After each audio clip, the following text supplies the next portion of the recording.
Bonjour Souleymane Bachir Diagne. Bonjour. Merci infiniment d'être avec nous aujourd'hui. Vous êtes philosophe, vous êtes spécialiste de l'histoire des sciences et de la philosophie islamique, professeur à l'Université Columbia de New York. Vous êtes le premier invité du festival Mode d'emploi dont la 4e édition commence aujourd'hui dans toute la région Rhône-Alpes. C'est un festival des idées qui est fait de tables rondes, de débats, de spectacles et qui invite pendant 15 jours des artistes, des chercheurs, des acteurs de la vie publique venus du monde entier pour interroger le monde d'aujourd'hui. Nul doute qu'on a plus besoin que jamais de ce type de festival. Vous deviez être notre invité en deuxième partie et puis évidemment compte tenu des événements et sachant que vous travaillez, Souleymane Bachir Diagne, sur la religion, sur la tolérance, sur l'universel, sur l'islam, sur la fraternité, nous avons tenu à ouvrir l'émission avec vous et même à vous garder et vous avez gentiment accepté jusqu'à 13h30. Vous parlerez en dernière partie de ces figures de djihadistes, de ces figures de héros négatifs comme le dit Farhad Khosrow-Khavar avec le psychanalyste Fethi Benslama. Mais pour commencer cette émission, avec moi en plateau se trouve Fabienne Brugère, bonjour. Bonjour. Vous êtes professeure de philosophie à l'université Paris 8 Vincennes-Saint-Denis et vous travaillez vous-même sur ce que vous avez appelé dans un livre qui a 2 ans maintenant, la politique de l'individu, ces liens entre l'individu et le commun. Qu'est-ce qui fait commun? C'est un peu la question qu'on se pose encore aujourd'hui, au lendemain de ces attentats. Souleymane Bachir Diagne, vous avez fait des études à Paris, au lycée Louis-le-Grand, vous avez un fort attachement à la France où vous passez très souvent. J'aimerais d'abord vous demander une réaction d'homme, de philosophe, de musulman que vous êtes. Est-ce que la réaction est la même pour les 3 figures que vous avez aujourd'hui? Oui, les 3 figures se fondent en une seule. Et elles se fondent d'ailleurs en une figure de père. Parce que vous l'avez rappelé tout à l'heure, ce sont des jeunes avides de mort qui se sont attaqués à des jeunes qui faisaient ce que font les jeunes, c'est-à-dire vivre leur vie, aller écouter un concert de musique, etc. Le lendemain de samedi matin, je suis allé voir un ami avec qui nous avons fait nos études au lycée Louis-le-Grand, justement. Et il m'a raconté la terreur qui avait été la sienne la nuit précédente parce qu'il se demandait si son fils était rentré. Et donc, il avait une réaction de père que je comprenais très bien. C'est une réaction de père que j'ai moi aussi en me disant, au fond, il y a des parents à qui leurs enfants ont dit au revoir, je vais au concert, et qui ne se sont pas rendus compte que c'était la dernière fois qu'ils voyaient leur enfant. C'est terrible. C'est terrible, évidemment. J'opposais cette jeunesse avide de mort à une jeunesse éprise de vie et de liberté, d'une jeunesse hédoniste qui profite de ce que la vie peut nous offrir. Est-ce que selon vous, Souleymane Bachir Diagne, ce qui est visé, c'est cela? Quand Barack Obama parle d'une attaque contre toute l'humanité et nos valeurs universelles, est-ce que vous êtes d'accord avec cette façon de voir les choses? Je suis d'autant plus d'accord que c'est un propos au fond qui a été tenu universellement, d'une certaine façon, sans qu'il se soit concerté bien évidemment. Le président Barack Obama et le président de la République sénégalaise, mon propre pays, le président Macky Sall, ont eu les mêmes mots pour dire que cette attaque avait été une attaque. Alors les mots du président Macky Sall consistaient à dire contre notre commune humanité. L'idée que c'est l'humanité dans sa signification première, d'être une force de vie, une force qui va vers l'avant, une force de nouveauté permanente. La vie, c'est l'innovation permanente. C'est cette humanité-là, dans ce qu'il y a de plus sacré, qui a été attaquée. Et le président Obama également a parlé des valeurs humaines fondamentales qui avaient été attaquées. Et c'est bien dans ces termes-là que cela se pose. C'est quasiment, effectivement, une sorte de conflit cosmique entre la force de vivre et la détestation de la vie et les forces qui inclinent vers la mort, qui sont haine de l'autre, haine de soi, probablement d'abord. Fabienne Brugère. Oui, sur cette question de l'humanité, effectivement, sur laquelle sont revenus un certain nombre d'hommes d'État, bien sûr Obama et même François Hollande a fait appel aussi à la valeur d'humanité. Est-ce que finalement il faudrait pas faire une différence entre l'humanité comme fait et l'humanité comme valeur? Parce que finalement le genre humain, malheureusement, c'est la possibilité du crime aussi, c'est la possibilité du mal. Et en revanche, revanche, quand on situe la question d'humanité au niveau des valeurs, forcément, ce que l'on pose là, c'est un processus d'humanisation. C'est-à-dire, c'est la possibilité pour l'humanité de devenir meilleure. Et il y a des processus d'humanisation, tout comme il y a des processus de déshumanisation. Et c'est bien aussi ce qu'on a vu lors de ces attentats. Le problème, c'est que si on pose d'un côté le genre humain et puis de l'autre les valeurs d'humanité avec ces processus d'humanisation, la question à partir de ce moment-là, c'est comment on humanise, avec quelles valeurs. Est-ce que par exemple liberté, égalité, fraternité, ce sont nos valeurs? Comment vous situez-vous par rapport à cette question des valeurs et pour vous, parce que il y a bien sûr la question de la force de la vie, mais il y a aussi la question des valeurs. Et Souleymane Bachir Diagne. Je suis tout à fait d'accord avec vous sur quand vous dites que l'humanité c'est d'abord un fait. C'est d'abord un fait. Il y a le fait humain fondamental que nous partageons tous la même condition. Et je dis toujours que l'humain n'est pas une chose donnée, précisément. L'humain n'est pas de l'ordre du fait. L'humain, c'est une chose, c'est un processus. Il y a un devenir humain, un devoir de devenir humain. Se faire humain et se constituer comme un humain, et dans le mouvement de sa propre constitution comme humain, faire humanité ensemble. Il y a un mot magnifique qui est un mot bantou, Ubuntu, qui a été un mot qui est entré dans l'usage commun par le biais de la commission Vérité et Réconciliation en Afrique du Sud. Quand il s'est agi de construire une nation réconciliée malgré la division radicale, la fracture que représentait l'apartheid, l'apartheid se définissait comme le développement séparé de communautés séparées. On estimait au fond qu'il y avait deux humanités sur une même terre et que ces deux humanités obéissaient à des principes de développement radicalement séparés. Quand il s'est agi de faire de ces divisions, de surmonter ces divisions et de faire humanité, le mot qui a été trouvé est un mot qui venait de la tradition bantou, et c'était le mot de Ubuntu. Ubuntu, ça signifie, d'après les traductions que nous en connaissons, être humain ensemble. Et donc, l'humanité, c'est un devoir-être. Et c'est là que s'inscrivent les valeurs.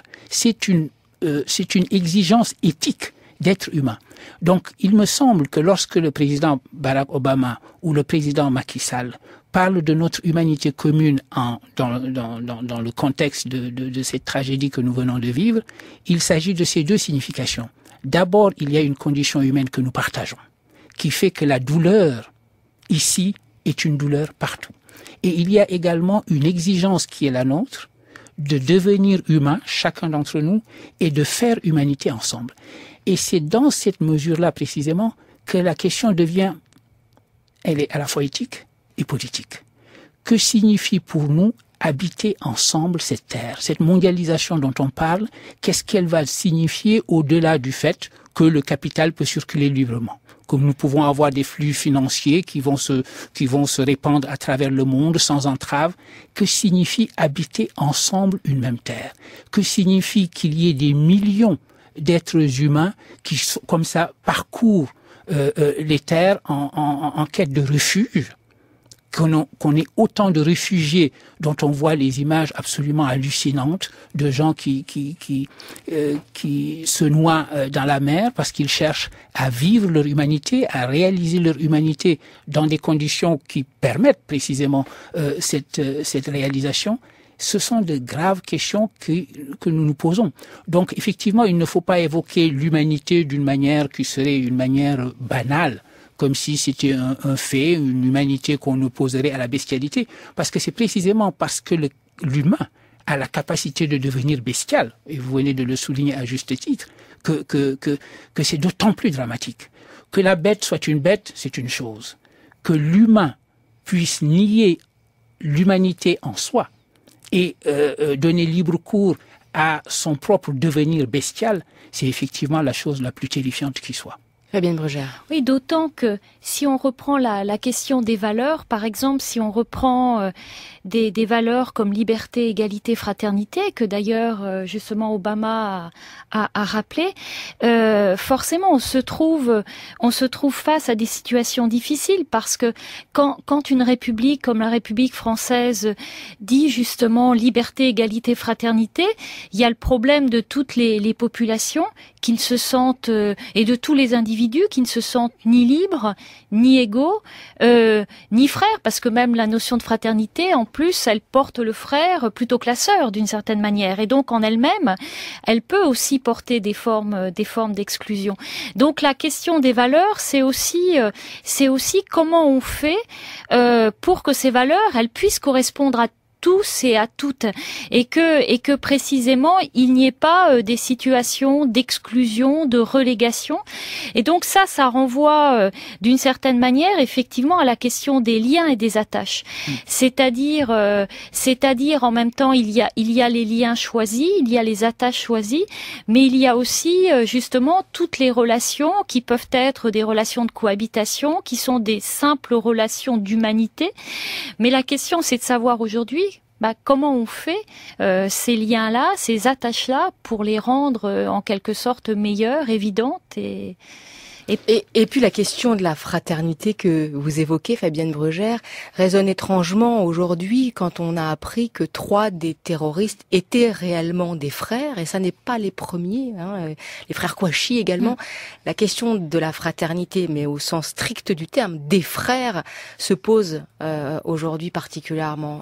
Les deux faces d'une même humanité, Karabel. C'est vrai que quand justement... Là, ils sont tous les deux du même côté. Souleymane Bachir Diagne. Effectivement, quand on fait valoir la fraternité pour le crime, il y a quelque chose d'encore plus terrible dans ce cadre-là. Je reviens à ce que vous disiez, et je voudrais que nous situions ce que vous disiez si justement de la liberté, de l'égalité et de la fraternité dans un cadre précis, qui est le cadre de l'école. J'évoque l'école parce qu'au fond, elle est la réponse principale à cette question que nous nous posons. C'est-à-dire que c'est une question d'éducation. Il s'agit d'éduquer à la liberté, d'éduquer à l'égalité et d'éduquer dans la fraternité. Mais il faut également le faire, et vous avez 1000 fois raison, il faut également le faire dans un cadre qui soit véritablement, et pour tout le monde, pour tous les enfants de la République, un véritable lieu qui promet la liberté, qui promet l'égalité et qui promet la fraternité. On dit toujours que l'école a le devoir aujourd'hui d'inculquer l'idéal de laïcité aux enfants. Parce que, estime-t-on, c'est la laïcité qui est mise en question, qu'il suffit de se convaincre de la valeur de la laïcité, au fond, pour qu'on ne voit plus apparaître dans nos rues les horreurs que l'on voit. Certes, il faut que l'école réenseigne la laïcité. Mais il faut que l'école réenseigne la laïcité aux enfants de la République, en se présentant elle-même, cette école, comme une école qui correspond à ces valeurs de la République. Est-ce que tous les enfants se retrouvent à l'école en se disant « je suis dans un lieu de liberté et qui me promet la liberté » Est-ce que je suis dans un lieu d'égalité et qui me promet l'égalité? C'est-à-dire, est-ce que l'école véritablement représente pour tout le monde une promesse d'égalité? Et la fraternité alors, la fraternité. Est-ce que c'est un lieu de fraternité, c'est-à-dire un lieu où j'éprouve le ciment qui m'attache également aux autres? Si l'école elle-même est en quelque mesure que ce soit un lieu d'exclusion, alors c'est foutu, si vous me passez l'expression. Parce que c'est l'école qui va être l'apprentissage de la force de ces principes d'égalité, de liberté et de fraternité. Et donc, il faut que l'école elle-même soit un lieu où cela est perçu. La force de ces principes soit perçue. Et donc, vous avez raison de dire que si l'on se sent moins égal que d'autres, si l'on se sent moins promis que d'autres à la véritable fraternité, si on se dit « je suis dans une école au fond qui ne me mènera pas à m'insérer, à m'intégrer dans le tissu social en me promettant par exemple un emploi », alors il y a un véritable problème. Parce que la meilleure forme d'intégration, c'est que la société elle-même manifeste une force d'intégration. Une force qui fait que l'on se sent happé, comme naturellement, par la machine à faire partie d'eux, à être accueilli dans la fraternité et dans l'égalité au sein d'une même société. Est-ce que l'école aujourd'hui est cette promesse-là? Donc quand on lui demande d'asséner une leçon, est-ce qu'elle-même est porteuse de la leçon qu'elle est censée inculquer? Oui, il y a d'ailleurs une étrange ironie de situation, puisque la France est finalement un des rares pays où l'école, jusqu'à un certain niveau, est gratuite. Et qu'a priori, justement, elle devrait en ce sens être source d'intégration. En tout cas, elle a été prévue pour être justement source d'intégration.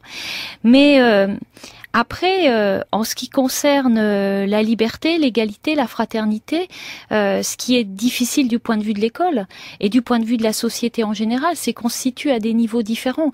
Parce que les questions de liberté, les questions d'égalité, elles peuvent être régies par le droit, par des lois, par un certain nombre, disons, de dispositifs. La notion de fraternité, elle fait beaucoup plus appel à une obligation morale, à des relations qui peuvent être moins formelles, plus informelle. Et donc, en ce sens, elle met en avant la possibilité, d'une éthique du vivre ensemble, et donc d'une sorte de communauté éthique. Et en fait, la question aujourd'hui, c'est de savoir finalement, quand nos hommes d'État nous disent valeurs d'humanité, que faut-il entendre derrière? Est-ce qu'il faut entendre uniquement, précisément, une référence à la liberté, à l'égalité, et avec finalement le droit qui va derrière, ou est-ce qu'il faut entendre aussi quelque chose d'éthique? Et ça, précisément, ils ne nous le disent pas. Et je crois qu'il y a une grande difficulté aujourd'hui des hommes et des femmes d'État à justement poser la possibilité d'un lien éthique et la possibilité même du commun. Souleymane Bachir Diagne. Je suis 1000 fois d'accord avec vous, encore une fois, et je ne sais pas si c'est trop demandé, au fond, à nos hommes d'État, que de poser ce genre de questions. D'une certaine façon, ça n'est pas dans leur job description. Ce n'est pas non plus peut-être dans leurs possibilités, dans leurs attributs. Et c'est en cela qu'il y a une mobilisation de la société elle-même qui doit s'effectuer. Et quand on se mobilise pour défendre simplement la vie humaine, et qu'on le fait au nom de la fraternité, comme cela s'était fait tout naturellement. À un moment donné, le 11 janvier dernier, je sais que par la suite, on s'est interrogé sur la véritable signification de ce 11 janvier, etc. Mais je ne crois pas qu'on puisse nier qu'il y ait eu là quelque chose qu'on pouvait toucher du doigt, quelque chose comme de la fraternité, précisément. Ce que, à l'époque également, dans le langage sartrien, qui était celui de ma première jeunesse, on parlait des groupes en fusion. L'idée, le sentiment d'avoir le sentiment d'un groupe en fusion. C'est en cela d'ailleurs qu'il ne faut pas non plus trop exagérer le propos qui était le mien tout à l'heure, qui semblait être un propos très sceptique sur la capacité de l'école d'être une force d'intégration, cette force d'intégration et cette promesse de fraternité dont je parlais. Quand je vois aujourd'hui les sorties des écoles, quand je me promène dans Paris, quand je vois les sorties des écoles où les enfants de différentes couleurs, de différentes religions, de différents backgrounds, comme on dit chez moi, sortent ensemble, c'est vrai qu'aujourd'hui les bandes de jeunes sont des bandes très mélangées, où la fraternité est quand même quelque chose qui est en train de se constituer dans la pluralité, dans le pluriel. Donc de ce point de vue-là, l'école fait son boulot, la société fait son boulot. Il ne faut pas avoir le sentiment que l'intégration, ça ne se fait pas et que nous sommes dans une espèce de cauchemar, de juxtaposition de communautés qui ne communiqueraient pas les unes avec les autres. Qu'il faille aller davantage dans cette direction-là, dans cette direction éthique. Comprendre qu'il y a une éthique qui est un devoir-être et donc un devoir qui s'impose à nous, et pas simplement une situation de fait, et que quand on parle des valeurs humaines, ça ne doit pas être simplement une sorte de tarte à la crème politique, des phrases toutes faites, d'inauguration de chrysanthèmes, mais un devoir, véritablement, qui s'impose à nous. Il faut que chacun, dans sa sphère propre, se demande qu'est-ce que je dois faire, moi, au niveau qui est le mien, pour que cette fraternité-là soit à l'œuvre. Évidemment, il y a une responsabilité considérable de nos chefs d'État, vous l'avez dit. Il leur revient déjà de tenir un discours beaucoup plus responsable que celui qu'ils tiennent. Parfois, je vois les échos de ce qui vient de se passer à Paris dans la campagne électorale américaine et la manière dont cela est exploité. Ça ne va pas du tout dans la direction d'une prise de parole responsable de chefs d'État qui auraient quand même, malgré tout, malgré les exigences de vaincre dans le combat politique, une sorte d'horizon d'inscription justement de ces valeurs humaines fondamentales qui devraient quand même s'imposer à tout le monde. Souleymane Bachir Diagne, quelle pourrait avoir la place de la religion et a fortiori de la religion musulmane dans cette réponse éthique que Fabienne Brugère appelle de ses voeux? Vous savez, toutes les religions, et la religion musulmane, puisque c'est d'elle qu'il s'agit ici, portent cette promesse-là. C'est ce qui fait la valeur de la religion en général, avec R majuscule. Toutes les religions humaines, au fond, portent cette même promesse de réalisation de l'humanité. Maintenant, dans leurs lettres, il y a à boire et à manger. On peut trouver de tout dans toutes les religions. Quelqu'un à qui je suis très attentif disait très récemment que aucune religion n'est en soi une religion de la violence, aucune religion n'est en soi une religion de la paix. Que les religions sont là, ce sont des traditions riches et on y trouve ce qu'on y apporte soi-même. C'est-à-dire que lorsqu'on est porteur de haine, d'une haine de soi et d'une haine des autres, et qu'on aborde le texte religieux, on peut se fabriquer à coups de citations ici ou là une sorte de vision du monde qui correspond à la violence et à la haine dont on est porteur. De la même manière, quand on regarde ces religions avec un regard qui est attentif à la promesse d'humanité que ces religions portent, à cette valeur éthique que ces religions portent, effectivement, on trouve à ce moment-là sa propre nourriture dans ces religions. Et il en est de même pour toutes les religions. Vous savez, il y a un stéréotype qui veut, par exemple, que le bouddhisme soit une religion de la douceur et de la non-violence, ce qui est profondément vrai. Mais par ailleurs, on voit bien que des bouddhistes sont prêts à soulever leurs robes et à courir derrière des musulmans rohingyas à Myanmar, en Birmanie, qui vient de renouer avec la démocratie et de se livrer à de véritables pogroms de populations dont ils estiment qu'elles n'appartiennent pas. Ça veut dire donc que cette force d'instrumentalisation et de cette capacité qu'il y a à sortir de la religion ce qu'elle peut dire de violent, est malheureusement aussi une chose universelle.